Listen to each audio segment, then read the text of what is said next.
Today's tip is on using the sidechain in a compressor. Now, we are guilty of forgetting that a lot of our audience are new to recording and mixing and might be lost already.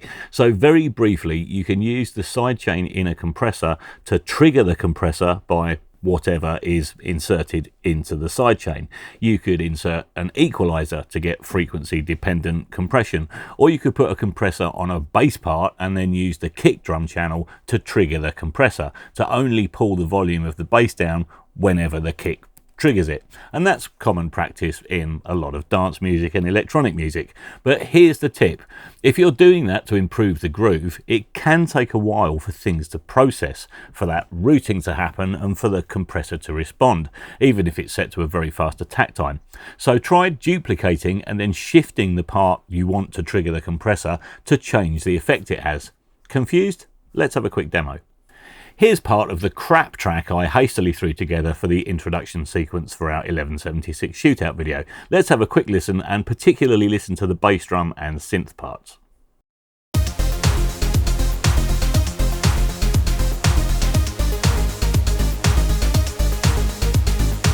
That's okay, but what if we got that synth pumping to the beat of the bass drum? Let's add Logic's stock compressor to the synth, go to the sidechain, choose the bass drum, and then fiddle with the threshold to really get it pumping.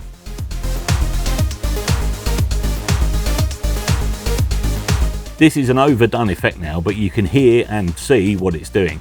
If we set a faster attack, it pumps a bit more aggressively.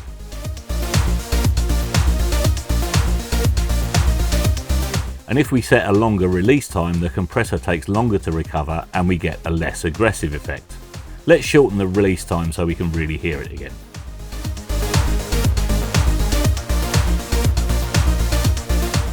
So the attack and release controls are two ways of affecting the strength of the effect and the groove. But to my ears, it sounds a little bit like it's happening after the fact, a bit later than we want it. It sounds lumpy and lethargic, and I want it to sound assertive and exciting. So let's duplicate the bass drum part, put it on its own channel, trigger the compressor from that, mute the new channel because we don't want to hear that bass drum as well as the original one, and then drag it forward slightly. Now let's hear what we've got.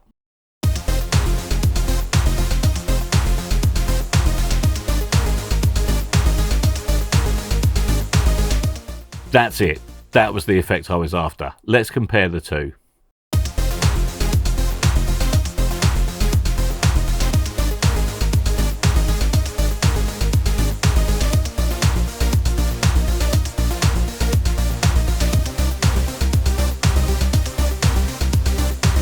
So that's today's tip. Just as earlier in this series we used dedicated channels to send to reverbs and effects, try using a dedicated channel to sidechain your compressor. You can then easily drag them around to affect the timing.